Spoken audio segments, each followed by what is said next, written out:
Hello everyone. तो कैसे हैं आप लोग। आज जो मैं सेशन लेके आया हूं आप लोगों के लिए एग्जाम के पॉइंट ऑफ व्यू से बहुत ही शानदार और मजेदार होने वाला है। क्यों क्यों ऐसा क्यों होने वाला है तो मैं आपको बता दूं कि मैं जितना भी टॉपिक पढ़ाया हूं अभी तक और वो सीरीज मेरा चल ही रहा है, तो मैंने सोचा कि क्यों न एक ऐसा एमसीक्यू सीरीज लाऊं जो बच्चों को एग्जाम के पॉइंट ऑफ व्यू से बहुत बहुत मदद करे।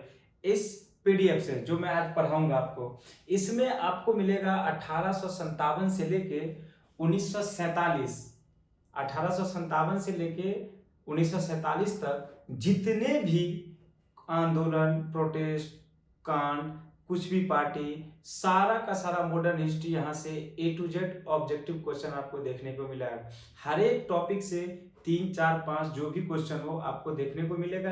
एंड ये टॉप 100 एमसीक्यू सीरीज है जो आप मेरे साथ अगर इस वीडियो में बने रहते हैं तो एक एक क्वेश्चन आपको देखने को मिलेगा।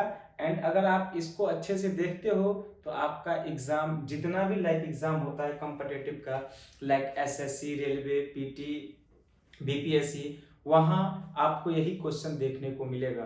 बहुत सारा मोस्टली क्वेश्चन यहाँ से पूछा भी गया है। मैं एकदम कंक्लूजन के साथ बताऊंगा एंड आप बने रहिएगा मेरे इस वीडियो में। तो चलिए हम आज के दिन की शुरुआत करते हैं। तो 1857 टू 1947 एमसीक्यू। अब देखिएगा, पहला क्वेश्चन कह रहा है 1857 की क्रांति का तात्कालिक कारण क्या था। तो 1857 की क्रांति अगर आप पढ़े होइएगा थ्योरेटिकल पार्ट, तो आपको पता होना चाहिए कि 1857 का जो क्रांति हुआ था उसका तात्कालिक कारण क्या था। तात्कालिक कारण यही था कि जो क्रांति शुरू हुआ था वो क्या, जो गाय और सुअर, उसके चर्बी का यूज किया गया था कारतूस में। कारतूस हम उसे कहते हैं जो बंदूक में जैसे गोलियां होती है उसी टाइप से लगाया जाता है, उसको मुंह से ऐसे ऑब्जर्व करके खोला जाता है। तो अंग्रेजों ने इसलिए यूज किया कि हिंदू और मुसलमान को भड़काने के लिए कि मुस्लिम यूज नहीं करेगा सुअर वाला और हिंदू यूज नहीं करेगा गाय वाला। तो इसी के विरुद्ध ने ये 1857 की क्रांति की क्या हुई थी, आगमन हुआ था और शुरुआत तात्कालिक कारण था। तो अब ऑप्शन अगर आप देखोगे, मैं इतना लंबा नहीं खींचूंगा क्योंकि एमसीक्यू सीरीज है ये। तो ऑप्शन अगर आप देखोगे तो ए कह रहा है लॉर्ड डलहौजी की नीतियां, बी कह रहा है चर्बी लगे कारतूस, सी कह रहा है नाना साहब का अपमान और डी कह रहा है झांसी का विलय। तो ऑप्शन इसका बाय ऑप्शन आंसर हो जाएगा चर्बी लगे कारतूस। चर्बी लगे कारतूस, इसी के विद्रोह में क्या हुआ था 1857 ईस्वी का क्रांति का ये तत्कालिक कारण था। अब अगला क्वेश्चन कह रहा है 1800, दूसरा नंबर क्वेश्चन, 1857 की क्रांति की शुरुआत कहां से हुई थी। तो 1857 ईस्वी की जो क्रांति की शुरुआत हुई थी वो मेरठ से हुई थी। तो ऑप्शन हो जाएगा सी। अगर एग्जाम में क्वेश्चन आए कि 1857 की क्रांति की शुरुआत कहां से हुई थी तो मेरठ से हुई थी, मेरठ से। थर्ड नंबर क्वेश्चन कह रहा है 1857 की क्रांति के समय भारत का गवर्नर जनरल कौन था। ये एग्जाम में बहुत बार एग्जाम में क्वेश्चन पूछा गया है कि बताइए 1857 ईस्वी क्रांति जब चल रही थी उस टाइम पीरियड में भारत का गवर्नर जनरल कौन था। तो लॉर्ड कैनिंग, लॉर्ड कैनिंग। तो आंसर हो जाएगा सी। चलिए बढ़ते हैं नेक्स्ट स्लाइड की ओर। चौथा नंबर क्वेश्चन कह रहा है, ये जितना भी क्वेश्चन अभी चल रहा है 1857 से रिलेटेड क्वेश्चन चल रहा है, तो टॉपिक बाय टॉपिक आपको क्वेश्चन देखने को मिलेगा और हर एक टॉपिक से 4 या 5 क्वेश्चन होगा, मैक्सिमम 5 या मिनिमम 3 या 2 क्वेश्चन होगा। तो आप बने रहिएगा पैसेंस के साथ, एक एक क्वेश्चन डाउट के साथ यहाँ क्लियर होगा। 1857 की क्रांति का मुख्य केंद्र कौन था। तो 1857 ईस्वी का जो मुख्य केंद्र की बात अगर आप करोगे तो झांसी, दिल्ली, लखनऊ, उपरोक्त सभी, तो तीनों का तीनों क्या था, मुख्य केंद्र था। तीनों का तीनों क्या था, मुख्य केंद्र था। तो आंसर हो जाएगा डी। अब पांचवा नंबर क्वेश्चन कह रहा है दिल्ली में 1857 विद्रोह का नेतृत्व किसने किया था। कह रहा है दिल्ली में 1857 का जो क्रांति हुआ था उसका नेतृत्व किसने किया था। तो अगर आप बाय ऑप्शन जाओगे तो ऑप्शन ए है बहादुर शाह जफर, ऑप्शन बी है तात्या टोपे, ऑप्शन सी है नाना साहेब, डी है झांसी की रानी। तो आंसर हो जाएगा ए बहादुर शाह जफर ने ही दिल्ली में 1857 ईस्वी का जो विद्रोह हुआ था उसका क्या किया था, नेतृत्व किया था। यही नेतृत्व करता हुआ करते थे। छठा नंबर क्वेश्चन कह रहा है बिहार में 1857 के विद्रोह का नेतृत्व किसने किया था।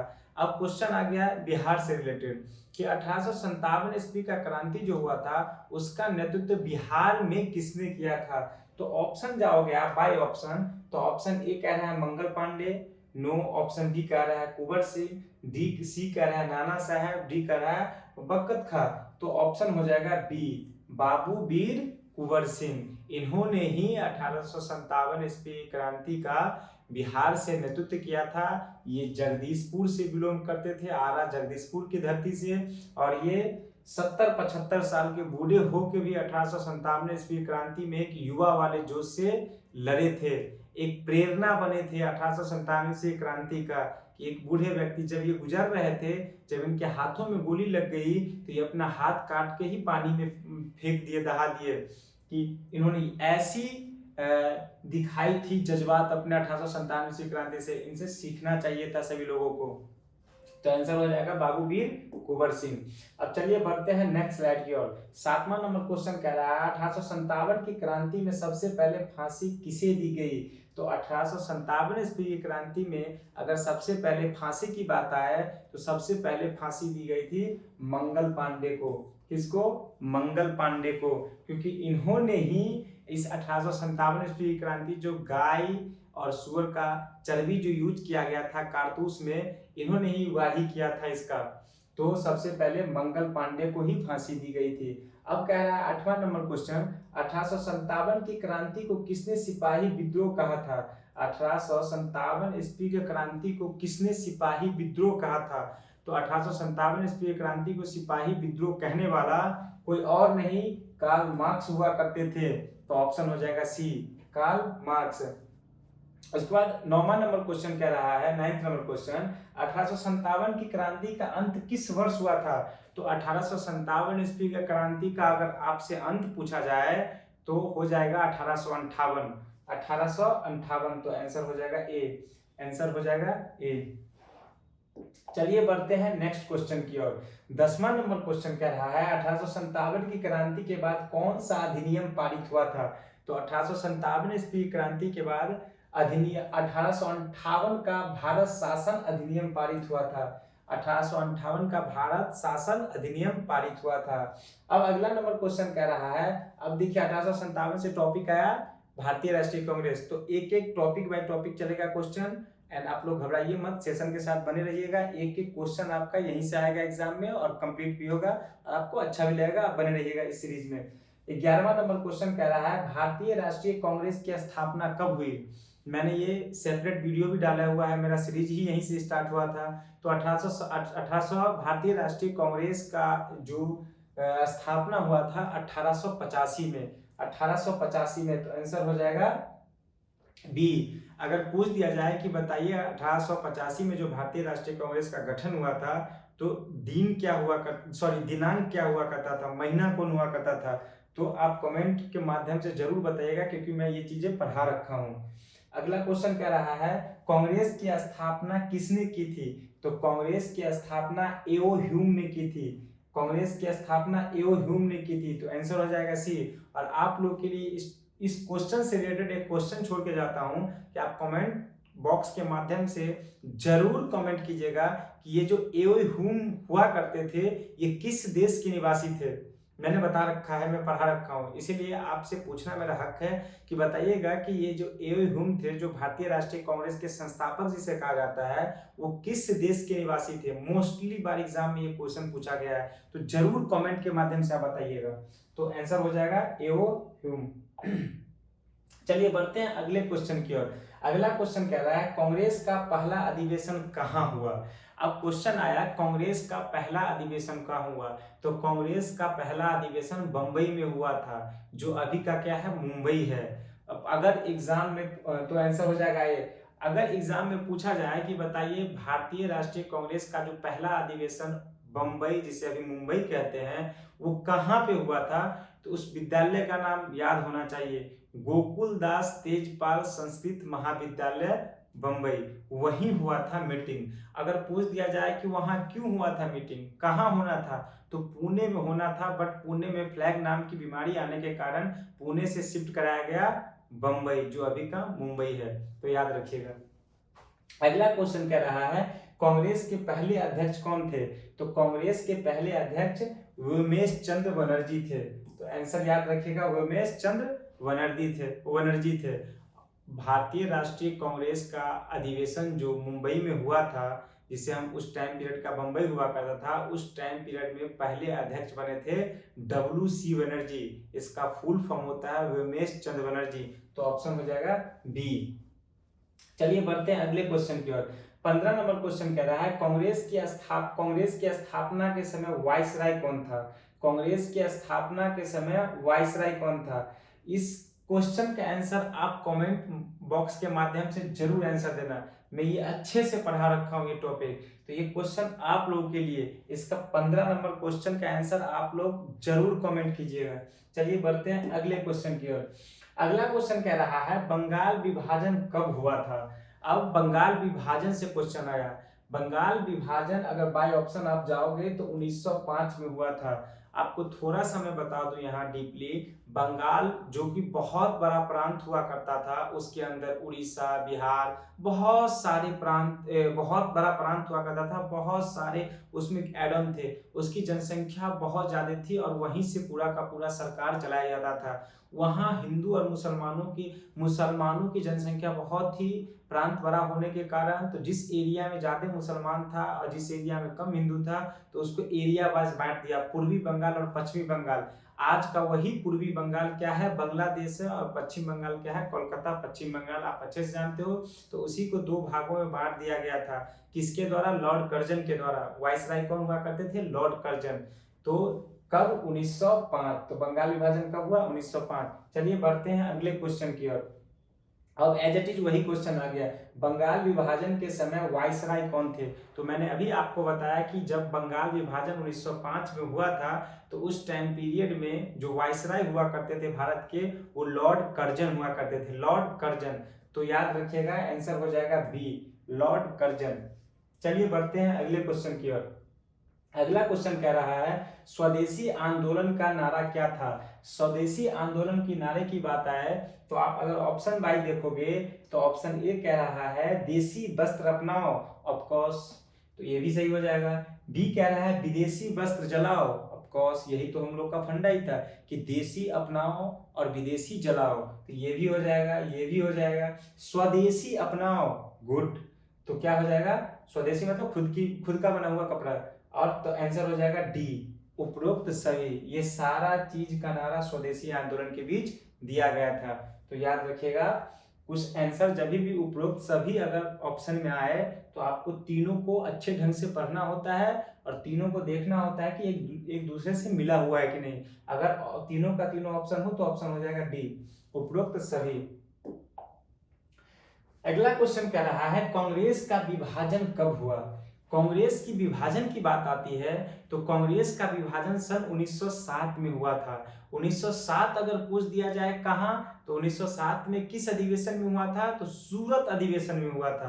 किस अधिवेशन में? सूरत अधिवेशन में। तो आंसर हो जाएगा 1907 बी। अगला क्वेश्चन कह रहा है एज इट इज वही क्वेश्चन आ गया, कांग्रेस का विभाजन कहां हुआ था? तो कांग्रेस का विभाजन ऑप्शन हो जाएगा ए, सूरत में हुआ था। यहाँ कांग्रेस दो भागों में बट गया था, एक था गरम दल, एक था नरम दल। अगर आपसे एग्जाम में क्वेश्चन पूछा जाए कि बताइए गरम दल के नेता कौन, नरम दल के नेता कौन, तो आप एक ट्रिक याद रखिएगा, गरम दल मतलब कुछ ही लोग थे, नरम दल मतलब बहुत सारे लोग। कैसे याद रखेंगे? अगर आपको गरम दल याद हो गया तो नरम दल आपको ऐसे ही याद हो जाएगा।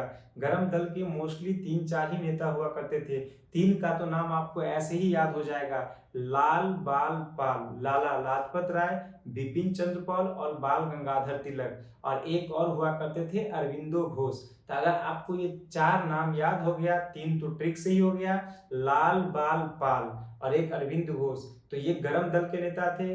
इनको छोड़ के जितना भी नेता बचे वो सब नरम दल के थे। दादा भाई नौरोजी, महात्मा गांधी, ये सब क्या थे, नरम दल के थे। तो याद रखिएगा सूरत में हुआ था, विभाजन कहाँ हुआ था, सूरत में हुआ था। अब अगला कह रहा है मुस्लिम लीग की स्थापना कब हुई। जब मुस्लिम लीग की स्थापना की बात आएगी तो मुस्लिम लीग की स्थापना सन 1906 में हुआ था। कहाँ हुआ था, ढाका में हुआ था। किसके नेतृत्व में हुआ था, आगा खां के नेतृत्व में हुआ था। तो आंसर हो जाएगा बी ऑप्शन ए, बी 1906। तो याद रखिएगा कभी भी एग्जाम में क्वेश्चन आए कि मुस्लिम लीग की स्थापना कब हुई थी, तो 1906 में हुआ था। चलिए बढ़ते हैं अगले क्वेश्चन की ओर। अगला क्वेश्चन कह रहा है मुस्लिम लीग की स्थापना कहाँ हुई। अब देखिए इससे रिलेटेड भी क्वेश्चन आ गया। अभी मैंने बताया कि मुस्लिम लीग कब बना था, 1906 में। अब कह रहा है कि मुस्लिम लीग की स्थापना कहाँ हुई, तो मुस्लिम लीग की स्थापना ढाका में हुआ था। कहाँ, ढाका में हुआ था। अगला क्वेश्चन कह रहा है मुस्लिम लीग के पहले अध्यक्ष कौन थे, तो मुस्लिम लीग के पहले अध्यक्ष आगा खान। कौन थे, आगा खान। तो आंसर आप याद रखिएगा क्या हो जाएगा, ए ऑप्शन ए आगा खान। अब अगले क्वेश्चन की ओर बढ़ते हैं। अब देखिए टॉपिक चेंज हो गया और मुस्लिम लीग से कहाँ गया टॉपिक, होम रूल आ गया। होम रूल आंदोलन किसने शुरू किया, तो होम रूल आंदोलन की बात जब भी आएगा तो दो नाम याद रखिएगा आप, एनी बेसेंट और बाल गंगाधर तिलक। एनी बेसेंट से मैं एक एक्स्ट्रा फैक्ट बता देता हूं। अगर आपके एग्जाम में क्वेश्चन आया कि बताइए भारतीय राष्ट्रीय कांग्रेस की प्रथम महिला अध्यक्ष, तो आपकी जुबान पे होना चाहिए एनी बेसेंट। अगर क्वेश्चन आ जाए कि भारतीय राष्ट्रीय कांग्रेस की प्रथम भारतीय महिला अध्यक्ष, तो आपके पास आंसर आ जाना चाहिए सरोजनी नायडू। तो होम रूल आंदोलन की शुरुआत एनी बेसेंट और तिलक दोनों ने मिलकर किया था। तो आंसर हो जाएगा सी, दोनों। चलिए अब क्वेश्चन कह रहा है Annie Besant Annie Besant home rule कहां से चलाई थी। एनी बेसेंट जो थी, जो होम रूल बनाई थी, एनी बेसेंट और तिलक, वो एक ही जगह से तो लीड नहीं कर रहे थे, दोनों अलग अलग जगह से लीड कर रहे थे। तो जब एनी बेसेंट की बात आएगी तो आंसर हो जाएगा मद्रास, ऑप्शन ए। और अगला क्वेश्चन कह रहा है तिलक होम रूल के आंदोलन कहां से चलाया था। तिलक ने होम रूल का आंदोलन कहां से लीड किया था, तो आंसर हो जाएगा पुणे। अगर एनी बेसेंट के फॉर्म में पूछे तो याद रखिएगा मद्रास, वो मद्रास जो आज का क्या है, चेन्नई। क्या है आज का, चेन्नई। एंड पूछा जाए कि तिलक कहां से लीड किए थे, तो याद रखिएगा पुणे। कहां, पुणे। तो आंसर हो जाएगा ए। चलिए अब 27 नंबर क्वेश्चन पे हम लोग आ गए हैं। ये 100 क्वेश्चन का सीरीज चल रहा है जो आपके लिए बहुत ज्यादा इंपॉर्टेंट है। तो 27 नंबर क्वेश्चन कह रहा है तिलक का नारा क्या था। तो तिलक का नारा अगर आप जाओगे, ऑप्शन ए में कह रहा है करो ये मरो, ऑप्शन बी कह रहा है स्वराज मेरा जन्मसिद्ध अधिकार है, तो ऑप्शन बी ही आंसर हो जाएगा। तिलक का नारा था स्वराज मेरा जन्मसिद्ध अधिकार है, स्वराज मेरा जन्मसिद्ध अधिकार है और इसे मैं लेके रहूंगा। तो ऑप्शन हो जाएगा बी।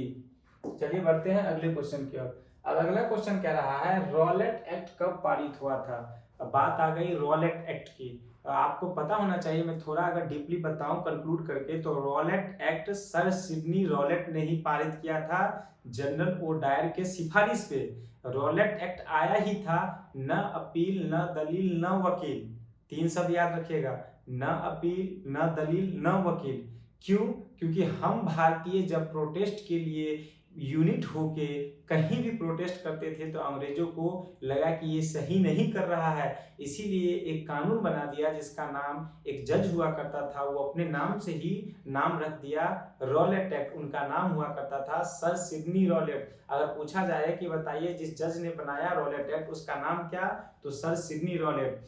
रॉलेट एक्ट बनाया गया ही था कि अगर 20 या 10 का ग्रुप कहीं भी मीटिंग करते हो तो उसको बिना मुकदमा का, बिना अपील का, बिना वकील का, बिना दलील का कम से कम मिनिमम 2 वर्षों के लिए जेल में डाल दिया जाएगा। नो इफ नो बट, ऐसे ही 2 ईयर के लिए उसको डाल दिया जाएगा। तो पूछा जा रहा है, क्वेश्चन कह रहा है रॉलेट एक्ट कब पारित हुआ था, तो आंसर हो जाएगा 1919 में रॉलेट एक्ट पारित हुआ था। और इसी रॉलेट एक्ट के विरुद्ध में 2 नेता हुआ करते थे, उनको गिरफ्तार कर लिया गया था और उसी दो नेता को छुड़ाने के लिए जालियांवाला बाग हत्याकांड हुआ। उसी अमृतसर की धरती जो पंजाब में है वहाँ मीटिंग कराया गया और जनरल डायर ने हमारे निहत्थे भारतीयों पे गोली चलाने का आदेश दे दिया और हजारों की संख्या में लोग मारे गए। लेकिन हंटर कमीशन के रिपोर्ट के अकॉर्डिंग ओनली 4379 लोगों की ऑफिशियली डेटा आया कि 379 लोग ही मारे गए, जो बिल्कुल गलत था। तो याद रखिएगा 1919। और वो जो दो नेता हुआ करते थे जिनकी गिरफ्तारी हुई थी, उस दो नेता का नाम आप कमेंट के माध्यम से जरूर मुझे बताइएगा। एक का नाम मैं बता दूं, एक का नाम हुआ करता था सफेदुन किचलू और दूसरा का नाम आप कमेंट बॉक्स के माध्यम से जरूर बताइएगा। चलिए बढ़ते हैं अगले क्वेश्चन की ओर। अब क्वेश्चन आ रहा है 29 नंबर क्वेश्चन, जालियांवाला बाग हत्याकांड कब हुआ था? तो जालियांवाला बाग हत्याकांड 13 अप्रैल सन 1919 को हुआ था। 13 अप्रैल सन 1919 जो कि बैसाखी का दिन हुआ करता था। जालियांवाला बाग एक ग्राउंड हुआ करता था जो पंजाब स्टेट के अमृतसर नामक जगह पे हुआ करता था। बहुत बड़ा तो फील्ड नहीं पर फिर भी फील्ड था और आने जाने का गेट छोटा सा एक ही हुआ करता था। उसमें हजारों की संख्या में लोग जाके मीटिंग किए। मीटिंग के दौरान ही हमारे ही लोगों में से एक लोग जिनका नाम हुआ करता था हंसराज, उन्होंने जनरल डायर को जाके बता दिया कि भारतीय लोग एक पर्टिकुलर जगह पे आज मीटिंग कर रहे हैं। सारा इंफॉर्मेशन उनको जाके दे दिया। वो चारों साइड से जाल बिछा दिए और उस ग्राउंड में एक कुआं हुआ करता था। जब जनरल डायर ने गोलियां चलाने का आदेश दिया तो सारे लोग निहत्थे थे। निहत्थे लोगों पे गोलियां चलाई गई। लोग अपने जान बचाने के लिए उस इंड में कूद पड़े, लेकिन ऑक्सीजन की कमी से लोग वहां भी मारे गए। जो बच गए ऊपर वो गोलियों की बौछार से मारे गए। और इसी के विरुद्ध में हंटर कमीशन बना था, जो मैं अभी आपको बताया था। एग्जाम में एक और क्वेश्चन आएगा कि बताइए इस जालियांवाला बाग हत्याकांड में एक ऐसा पर्सन हुआ करते थे जो बच गए थे, तो उनका नाम आप याद रखिएगा उधम सिंह। और वही उधम सिंह ने सन 1940-41 में जाके किसको, माइकल ओडायर को लंदन में जाके एक सभा में मीटिंग में गोलियों से भून दिया था और जो जालियांवाला बाग हत्याकांड हुआ था उसका बदला लिया था। तो याद रखिएगा। तो आंसर हो जाएगा ए 13 अप्रैल 1919। अब चलिए क्वेश्चन आ रहा है जालियांवाला बाग कहाँ स्थित है? अभी मैंने आपको बताया कि जालियांवाला बाग जो है अमृतसर में स्थित है और अमृतसर किसके अंदर आता है? पंजाब के अंदर आता है। तो आंसर हो जाएगा ए अमृतसर। चलिए हम लोग बढ़ते हैं अब नेक्स्ट क्वेश्चन की ओर। गोली चलाने का आदेश किसने दिया था? अब देखिए वही क्वेश्चन आ गया जो मैं हिस्ट्री बताया हूँ। अगर मेरा आप जितना भी टॉपिक में पढ़ा रहा हूँ, मोस्टली टॉपिक का मेरे यूट्यूब चैनल पे जिस पे मैं पढ़ा रहा हूँ 3 शॉर्ट पे पार्टिकुलर वीडियो डाला गया है, सेपरेट वीडियो डाला गया है। ज्यादा टाइम का भी नहीं है, 10 से 15 मिनट के रेंज में एक एक वीडियो है। अगर आप सही से देखते हो तो आपका मॉडर्न हिस्ट्री का एक भी ऐसा पॉइंट और पार्ट्स नहीं होगा जो आपको समझ में ना आए। खासकर मैं उस सीरीज में एमसीक्यू भी करवाता हूँ और थ्योरेटिकल पार्ट भी पढ़ाता हूँ। तो आई होप अगर आप सही से देखते हो तो एक एक कॉन्सेप्ट आपका क्लियर होगा और आप एग्जाम क्वालिफाई कर पाओगे। तो चलिए गोली चलाने का आदेश किसने दिया था? तो गोली चलाने का आदेश जनरल डायर ने दिया था। तो आंसर हो जाएगा ए। अब कह रहा है, अब देखिए नेक्स्ट टॉपिक आ गया, मतलब सीरियली चल रहा है। आपको ये समझ में आना चाहिए कि 1857 से लेकर 1947 तक सीरियली चलेगा। अब देखिएगा असहयोग आंदोलन कब शुरू हुआ था? तो असहयोग आंदोलन की बात आएगी तो असहयोग आंदोलन सन 1920 में चालू हुआ था। अब 1920 में इससे रिलेटेड मैं कुछ पॉइंट बता देता हूं आपको जो एग्जाम में यहाँ से मोस्टली बार क्वेश्चन आया हुआ है और आपको पता होना चाहिए। सन 1920 में जो असहयोग आंदोलन चालू हुआ वो 1 अगस्त सन 1920 को चालू होना था। अनफॉर्चुनेटली कहा जाए तो उस दिन बाल गंगाधर तिलक की मृत्यु हो गई। तिलक की मृत्यु हो जाने के बाद गांधी ने तिलक स्वराज फंड बनाया। तिलक स्वराज फंड कहने का मतलब ये था कि 1 करोड़ रुपया पूरे भारतीयों को उस कोष में जमा करना था और उस पैसा से भारतीयों के बीच चरखा, बहुत सारे स्वदेशी वस्त्र बंटवाने थे। जो लोग क्या, क्योंकि असहयोग आंदोलन का मतलब ही था कि अंग्रेजों को चीजों का बहिष्कार करना, सहयोग न करना। असहयोग का मतलब यही होता है। तो याद रखिएगा ये पॉइंट। किसकी मृत्यु हुई थी जब असहयोग आंदोलन चालू होना था? तिलक की मृत्यु हुई थी। तो आंसर हो जाएगा 1920। असहयोग, यहाँ पूछ रहा है क्वेश्चन कि असहयोग आंदोलन शुरू कब हुआ? तो 1920। चलिए बढ़ते हैं अगले क्वेश्चन की ओर। अगला क्वेश्चन कह रहा है असहयोग आंदोलन क्यों वापस लिया गया? तो असहयोग आंदोलन इसलिए वापस लिया गया क्योंकि असहयोग आंदोलन गांधी जी का एक नारा था, सत्य और अहिंसा। गांधी ने कोई भी आंदोलन को अगर लीड किया तो उनका कहना एक ही था कि हम शांति पूर्वक तरीके से आंदोलन करेंगे, हिंसा नामक चीज नहीं आनी चाहिए। अगर थोड़ा भी हिंसा नामक चीज चाहे अंग्रेजों के वजह से आए या मेरे वजह से आए तो हम उन चीजों को वापस ले लेंगे। तो असहयोग आंदोलन जब चल रहा था जगह जगह पे, उसी दौरान गोरखपुर जो कि उत्तर प्रदेश में स्थित है, एक जिला है, वहां चौरी चौरा एक थाना हुआ करता था। वहां से हमारे भारतीय निहत्थे भीड़ गुजर रही थी और गुजरने के क्रम में पुलिस वाले जो हुआ करते थे, गुप्तेश्वर सिंह, याद रखिएगा नाम, उस दरोगा का नाम था, इंस्पेक्टर का नाम था गुप्तेश्वर सिंह। उन्होंने हम भारतीयों पे, निहत्थे भारतीयों पे गोलियां चला दी। गोलियां चलाने के विरुद्ध में वहां भीड़ यूनिट इकट्ठा हो गया और उस थाने में टोटल 22 पुलिसकर्मी हुआ करते थे। गुप्तेश्वर सिंह को लेके थाने को ही मिट्टी तेल डाल के जला दिया गया। तो टोटल पूछा जाए चौरी चौरा हत्याकांड में टोटल कितने लोग मारे गए थे, तो टोटल पुलिस वाले 22 मारे गए थे और जिंदा जला दिया गया था, थाने को ही फूंक दिया गया था। तो असहयोग आंदोलन गांधी जी ने चौरी चौरा कांड के बाद वापस ले लिया था। चौरी चौरा कांड के बाद 12 फरवरी सन 1922 को गांधी ने असहयोग आंदोलन क्या किया था, वापस ले लिया था। 12 फरवरी याद रखिएगा डेट। तो आंसर हो जाएगा बी। चलिए बढ़ते हैं अगले क्वेश्चन की ओर। अब वही क्वेश्चन आ गया, चौरी चौरा कांड कब हुआ था। तो चौरी चौरा कांड 4 फरवरी सन 1922 को हुआ था। तो याद रखिएगा 1922। अभी मैं तो इसके बारे में डीपली बताया ही आपको। अब कह रहा है स्वराज पार्टी की स्थापना कब हुई थी। तो स्वराज पार्टी की स्थापना अगर बाय ऑप्शन आप जाओगे तो 1923 में हुआ था। 1923 में हुआ था। अगला क्वेश्चन कह रहा है स्वराज पार्टी, इसके संस्थापक कौन थे। अब फाउंडर पूछ रहा है कि स्वराज पार्टी के फाउंडर कौन थे। तो सी आर दास और मोतीलाल नेहरू, सी आर दास और मोतीलाल नेहरू ही स्वराज पार्टी के क्या थे, संस्थापक थे। तो याद रखिएगा स्वराज पार्टी के संस्थापक सी आर दास और मोतीलाल नेहरू। सी आर दास को क्या कहा जाता था, देश बंधु के नाम से भी जानते थे, याद रखिएगा। चलिए हम लोग इस क्रम में 37 नंबर क्वेश्चन की ओर बढ़ गए हैं।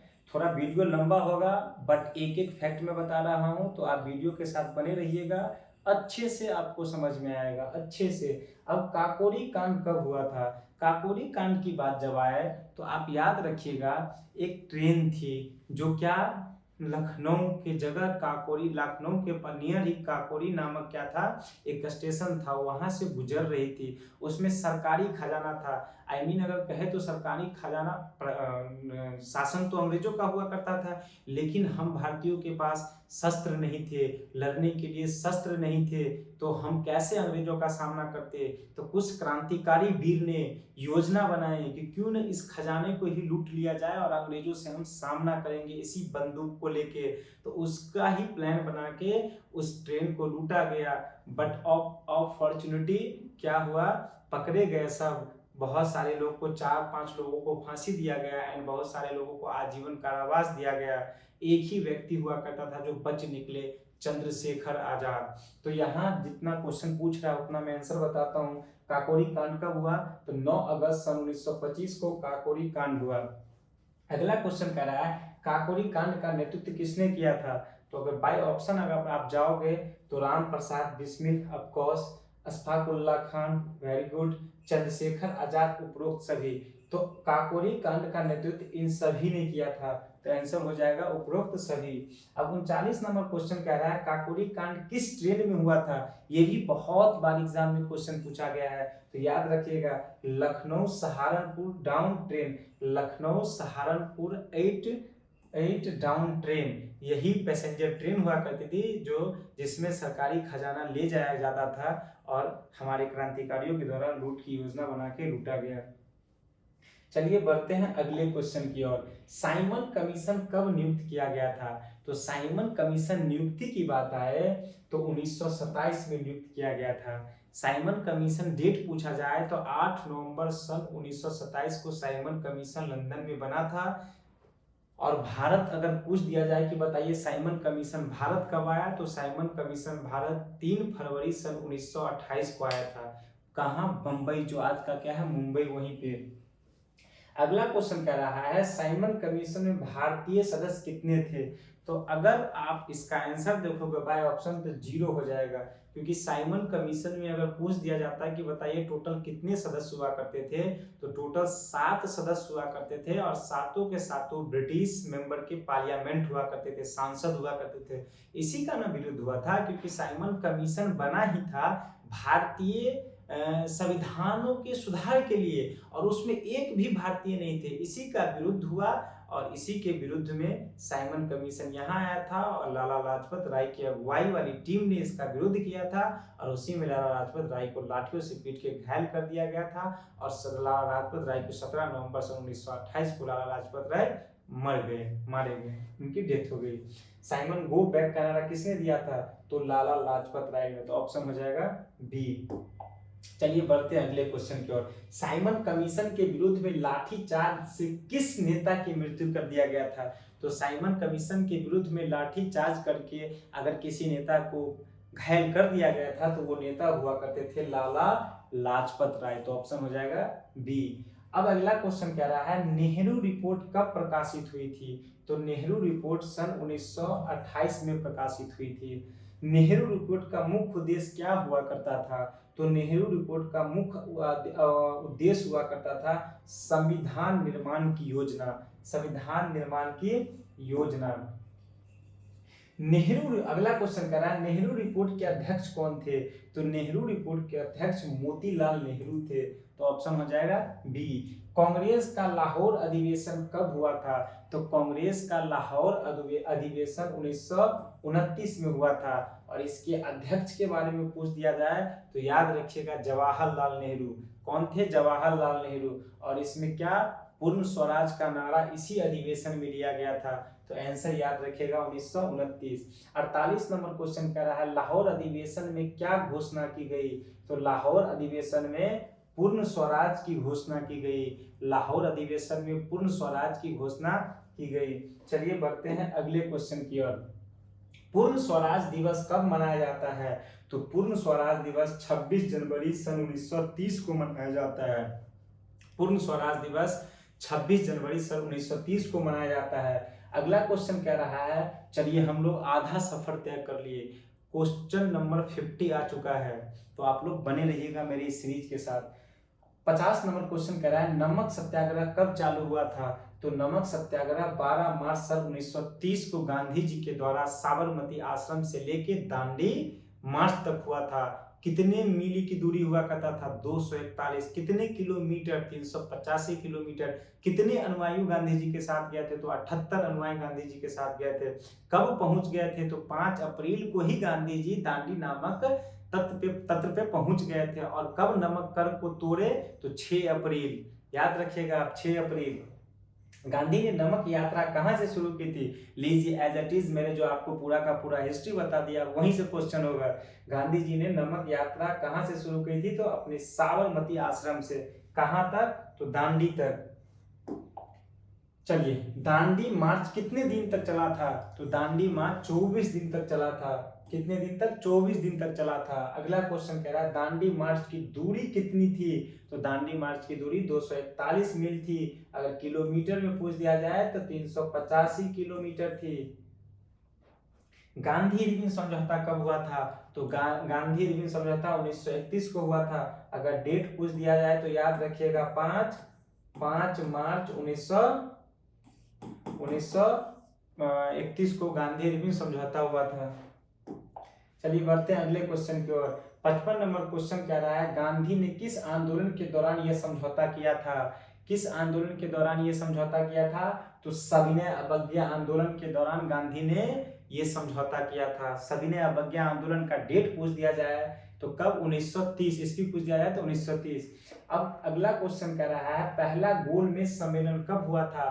तो पहला गोलमेज सम्मेलन 1930 को हुआ था। तो ऑप्शन हो जाएगा ए। अगर पूछा जाए, चलिए अगला क्वेश्चन ही आ गया, गांधी जी किस सम्मेलन में भाग लेने लंदन गए थे? तो गांधी जी दूसरा सम्मेलन में भाग लेने लंदन गए हुए थे। पूछ दिया जाए एग्जाम में कि बताइए तीनों के तीनों कितने गोलमेज सम्मेलन हुए? तो टोटल 3 गोलमेज सम्मेलन हुए। तीनों के तीनों गोलमेज सम्मेलन में किसने भाग लिया? तो बाबा साहेब भीमराव अम्बेडकर ने भाग लिया। एंड मुस्लिम लीग के भी बहुत सारे नेता हुआ करते थे। तेज बहादुर सप्रू ने भी तीनों सम्मेलन में भाग लिया, लेकिन गांधी कांग्रेस के तरफ से ओनली कब भाग लिए थे? दूसरे गोलमेज सम्मेलन में। और पूना फैक्ट को लेके, दलित समझौता के लेके अम्बेडकर से नहीं बना और वो फिर दौड़े दौड़े आ गए। 58 नंबर क्वेश्चन कह रहा है तीसरा गोलमेज सम्मेलन कब हुआ था? तो तीसरा गोलमेज सम्मेलन 1932 को हुआ था। 1935 का अधिनियम कब लागू हुआ था? तो 1935 अधिनियम 35 में बन गया था, बट लागू हुआ 1937 में। तो याद रखिएगा, ऑप्शन हो जाएगा सी। 60 नंबर क्वेश्चन कह रहा है इस अधिनियम में कौन सा, 1935 के अधिनियम में कौन सा नया प्रावधान बना? तो संघीय शासन की प्रणाली, ऑफ कोर्स। द्वैध शासन समाप्त, गुड। प्रांतीय स्वशासन, वेरी गुड। तो ऑप्शन तीनों का तीनों हो जाएगा, तो डी हो जाएगा उपरोक्त सभी। चलिए बढ़ते हैं अगले क्वेश्चन की ओर। अगला क्वेश्चन कह रहा है 61 नंबर, भारत छोड़ो आंदोलन कब शुरू हुआ था? तो भारत छोड़ो आंदोलन की बात आए तो याद रखिएगा डेट, 8 अगस्त सन 1942 को भारत छोड़ो आंदोलन हुआ था। करो या मरो का नारा किसने दिया था? तो करो या मरो का नारा देने वाले कोई और नहीं, मिस्टर गांधी जी हुआ करते थे। 63 नंबर क्वेश्चन कह रहा है भारत छोड़ो आंदोलन कहां से प्रारंभ हुआ था? तो भारत छोड़ो आंदोलन मुंबई गोवालिया टेक मैदान से शुरू हुआ था। 64 नंबर क्वेश्चन कह रहा है सुभाष चंद्र बोस ने आजाद हिंद फौज का गठन कहां से किया था? तो सिंगापुर में किया था। अगला क्वेश्चन कह रहा है आजाद हिंद फौज की स्थापना किसने की थी?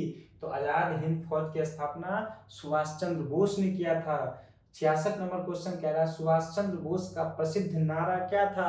तो सुभाष चंद्र बोस का प्रसिद्ध नारा हुआ करता था तुम मुझे खून दो मैं तुम्हें आजादी दूंगा। तो ऑप्शन हो जाएगा बी। 67 नंबर क्वेश्चन कह रहा है कैबिनेट मिशन भारत कब आया? तो कैबिनेट मिशन भारत 1946 ईस्वी में आया था। तो ऑप्शन हो जाएगा बी। 68 नंबर क्वेश्चन कह रहा है कैबिनेट मिशन में कितने सदस्य थे? तो कैबिनेट मिशन में कितने सदस्य थे? तो कैबिनेट मिशन में 3 सदस्य हुआ करते थे। 69 नंबर क्वेश्चन कह रहा है कैबिनेट मिशन का उद्देश्य क्या था? तो कैबिनेट मिशन का उद्देश्य हुआ करता था संविधान निर्माण की रूपरेखा। तो ऑप्शन हो जाएगा ए। चलिए बढ़ते हैं, हम लोग 70 नंबर क्वेश्चन पे आ चुके हैं। भारत को स्वतंत्रता कब मिली थी? तो भारत को स्वतंत्रता 15 अगस्त सन 1947 ईस्वी को मिला था। भारत के अंतिम वायसराय कौन थे? तो भारत के अंतिम वायसराय लॉर्ड माउंटबेटन थे। उसके बाद कह रहा है भारत के पहले गवर्नर जनरल कौन थे? तो भारत के पहले गवर्नर जनरल लॉर्ड माउंटबेटन ही हुआ करता था। लॉर्ड माउंटबेटन ही हुआ करता था। अगला क्वेश्चन कह रहा है स्वतंत्र भारत के पहले भारतीय गवर्नर जनरल कौन हुआ करते थे? तो सी राजगोपालचारी हुआ करते थे। तो ऑप्शन हो जाएगा बी, सी राजगोपालचारी। 74 नंबर क्वेश्चन कह रहा है भारत के पहले प्रधानमंत्री कौन हुआ करते थे? तो जवाहरलाल नेहरू भारत के स्वतंत्र भारत के प्रथम प्रधानमंत्री हुआ करते थे। अब 75 नंबर क्वेश्चन कह रहा है वर्नाकुलर प्रेस एक्ट कब पारित किया गया था? तो वर्नाकुलर प्रेस एक्ट 1878 ईस्वी में पारित किया गया था। वर्नाकुलर प्रेस एक्ट का मतलब हुआ कि हम भारतीय उस टाइम पीरियड में इंग्लिश नहीं जानते थे, हिंदी अखबार के माध्यम से कहीं भी मेजोरिटी के साथ एकत्रित होते थे, यूनिट होते थे। तो अंग्रेजों को लगा कि हमारे खिलाफ ये कोई योजना न बना पाए, इसीलिए एक एक्ट ला दिया जिस एक्ट का नाम पड़ा वर्नाकुलर प्रेस एक्ट। 1878 में 1878 में लाया और अखबार का मीडियम हिंदी से चेंज करके इंग्लिश कर दिया कि इन मूर्ख भारतीयों को मीडियम पसंद ना है, लेकिन वो मूर्ख खुद बने। हम लोगों ने फिर जाके इंग्लिश सीखी और इंग्लिश सीखने के बाद हम लोग इंग्लिश अखबार भी पढ़ना चालू किए। बट कुछ दिन प्रॉब्लम हुई क्योंकि अचानक हिंदी को बंद करके इंग्लिश ला दिया गया। इतना हम लोगों के साथ पर हमारे स्वतंत्रता सेनानी जितने भी थे उनको ये परेशानी को झेलना पड़ा था। तो वर्नाकुलर प्रेस एक्ट कभी भी एग्जाम में क्वेश्चन आता तो 1878 मारिएगा। चलिए बढ़ते हैं अगले क्वेश्चन की ओर। अब कह रहा है वर्नाकुलर प्रेस एक्ट किसने लागू किया गया था? उस टाइम पीरियड में वायसराय कौन हुआ करते थे? तो लॉर्ड लिटन ने जारी किया था vernacular press act, Lord Lytton. अगला क्वेश्चन कह रहा है वर्नाकुलर प्रेस एक्ट का मुख्य उद्देश्य क्या था? तब देखिएगा, भारतीय प्रेस की स्वतंत्रता सुनिश्चित करना, भारतीय प्रेस को नियंत्रित करना, अंग्रेजी प्रेस को प्रोत्साहित करना, भारतीय भाषा के प्रचार को बढ़ावा देना, भारतीय प्रेस को नियंत्रित करना। जितने भी प्रेस थे मीडिया कर्मी थे, सबको अपने अधीन कर लिया गया। तो ऑप्शन हो जाएगा बी, भारतीय प्रेस को नियंत्रित करना। 78 नंबर क्वेश्चन कह रहा है लॉर्ड लिटन के शासन काल में कौन कौन से अधिनियम लागू हुए थे? तो लॉर्ड लिटन के शासन काल में arms act, press act, income tax act, police act, corn act. तो ऑप्शन हो जाएगा ए, आर्म्स एक्ट और प्रेस एक्ट ही इनके कार्यकाल में लागू किया गया था। चलिए बढ़ते हैं अगले क्वेश्चन की ओर। अगला क्वेश्चन कह रहा है वर्नाकुलर प्रेस एक्ट को कब समाप्त कर दिया गया? तो वर्नाकुलर प्रेस एक्ट जो लागू हुआ था 1878 में, उसको समाप्त कर दिया गया 1882 में। तो ऑप्शन हो जाएगा बी। अब सुंदर सा क्वेश्चन है, आर्म्स एक्ट शस्त्र अधिनियम जिसे हिंदी में कहते हैं, कब पारित किया गया था? तो शस्त्र अधिनियम 1879 में पारित किया गया था। शस्त्र अधिनियम का मतलब ये होता है कि अब जो भारतीय, हमेशा अगर आपको कोई मार रहा है, अगर आपके पास पहले से बंदूक है, तो आप अपनी सुरक्षा के लिए उस पर भी बंदूक ऐसे टांग दोगे।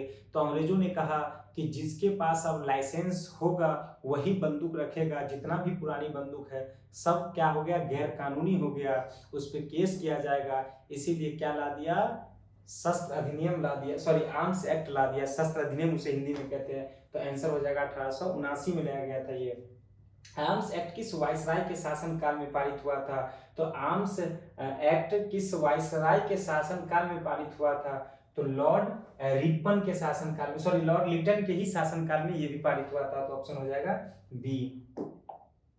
अब कह रहा है आर्म्स एक्ट के अनुसार भारतीयों को क्या करना आवश्यक था? तो हथियारों का लाइसेंस लेना, बिना लाइसेंस का हथियार नहीं रख सकते हैं। और बताइए क्या वो अंग्रेज हम भारतीयों को लाइसेंस देते?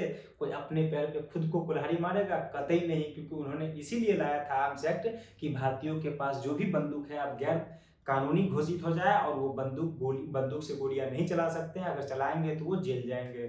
तो यही हथियारों का लाइसेंस लेना। इल्बर्ट बिल कब प्रस्तुत किया गया था? तो इल्बर्ट बिल 1883 में प्रस्तुत किया गया था। इल्बर्ट बिल का मतलब हुआ, अगर आप एक दुकान बिजनेस करते हो, उस बिजनेस में अगर पार्टनरशिप है आपका, मान लो कि 50% आप हो, 50% कोई अननोन आदमी है, दो आदमी मिल के अगर लगा रहे हो, अगर लॉस हुआ तो दोनों का हुआ, अगर फायदा हुआ तो दोनों का हुआ। तो वैसे ही भारतीयों और यूरोपियों के बीच व्यापार हुआ करता था।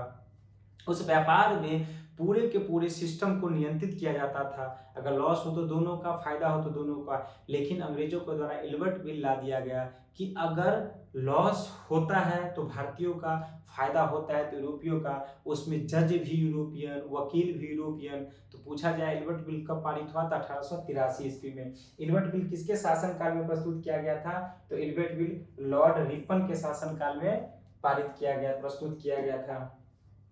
इल्बर्ट बिल किसके नाम पर रखा गया था? तो Ilbert bill sir Cartney Ilbert के नाम पे ही रखा गया था। खिलाफत आंदोलन कब शुरू हुआ था? तो खिलाफत आंदोलन सन 1919 में चालू हुआ था। खिलाफत आंदोलन का मुख्य उद्देश्य क्या था? तो खलीफा की सत्ता की बहाली। खलीफा जो वहाँ तुर्की, जो तुर्की था, वहाँ मुसलमानों का एक पद हुआ करता था, सुल्तान जो खलीफा पद पे बैठते थे, उसी को अंग्रेजों ने क्या कर दिया था, खत्म कर दिया था। क्योंकि फर्स्ट वर्ल्ड वॉर में इनकी जब हार हुई थी तो तुर्की पे कब्जा करके अंग्रेजों ने तुर्की का जो खलीफा पद हुआ करता था, उस सुल्तान के पद को ही समाप्त कर दिया गया था। तो ये लोग यही चाहते थे कि खलीफा की सत्ता की क्या हो, बहाली हो। अगला क्वेश्चन कह रहा है खिलाफत आंदोलन का नेतृत्व किसने किया था? तो खिलाफत आंदोलन का नेतृत्व अली बंधु ने किया था। दो अली ब्रदर्स हुआ करते थे, एक का नाम था शौकत अली, दूसरा का नाम था मोहम्मद अली। तो इसी को हम अली ब्रदर्स के नाम से जानते हैं। तो ऑप्शन हो जाएगा ए। 89 नंबर क्वेश्चन कर रहा है खिलाफत कमेटी कहाँ स्थापित की गई थी? तो खिलाफत कमेटी बम्बई, जो आज का क्या है मुंबई, वही क्या की गई थी, स्थापित की गई थी। गांधी ने खिलाफत आंदोलन को किस आंदोलन से जोड़ा था? तो गांधी ने खिलाफत आंदोलन को असहयोग आंदोलन से जोड़ा था, क्योंकि गांधी का मानना था कि अगर मैं इसको सपोर्ट करता हूं तो भारत में हिंदू और मुस्लिमों में क्या आएगी, एकता आएगी। क्योंकि 1905 में क्या कर दिया गया था, हिंदू और मुसलमानों को प्रांत के हिसाब से बांट दिया गया था, जिसे हम बंगाल विभाजन के नाम से कहते हैं, और इस सीरीज में वो क्वेश्चन आया भी था। चलिए बढ़ते हैं अगले क्वेश्चन की ओर। खिलाफत आंदोलन कब समाप्त हुआ? तो खिलाफत आंदोलन सन 1924 ईस्वी में खत्म हुआ। तुर्की के किस नेता के खिलाफ संस्था को समाप्त किया गया? तो मुस्तफ़ा कमाल पाशा, मुस्तफ़ा कमाल पाशा ऑप्शन ऑप्शन हो जाएगा ए। खिलाफत आंदोलन ने भारत में क्या प्रभाव डाला? तो हिंदू मुस्लिम एकता क्या हुई? बढ़ी। खिलाफत आंदोलन की वजह से ही हिंदू और मुसलमान की एकता क्या बढ़ी। चलिए बढ़ते हैं, अब हम लोग अंतिम पड़ाव में आ गए हैं। खिलाफत आंदोलन किस देश की घटना थी? तो खिलाफत आंदोलन तुर्की की घटना थी। खिलाफत आंदोलन का अंत किस वर्ष हुआ था? तो 1924 में हुआ था। गांधी जी पहली बार भारत कब लौटे थे? इंटरेस्टिंग क्वेश्चन है। गांधी जी भारत पहली बार कब लौटे थे? तो 1915 में। डेट पूछ दिया जाए तो 9 जनवरी सन 1915 को गांधी जी भारत एंट्री किए थे। कहाँ से? दक्षिण अफ्रीका से। और उसी 9 जनवरी को हम लोग क्या मनाते हैं? प्रवासी दिवस मनाते हैं। तो याद रखिएगा, गांधी जी यहाँ आते, जब यहाँ एंट्री किए तो साबरमती आश्रम की स्थापना की, और गांधी जी आने के बाद यहाँ किसको अपना राजनीतिक गुरु बनाया? गोपाल कृष्ण गोखले को। किसको? गोपाल कृष्ण गोखले को। अगला क्वेश्चन है, गांधी ने सबसे पहले कौन सा सत्याग्रह भारत में शुरू किया था?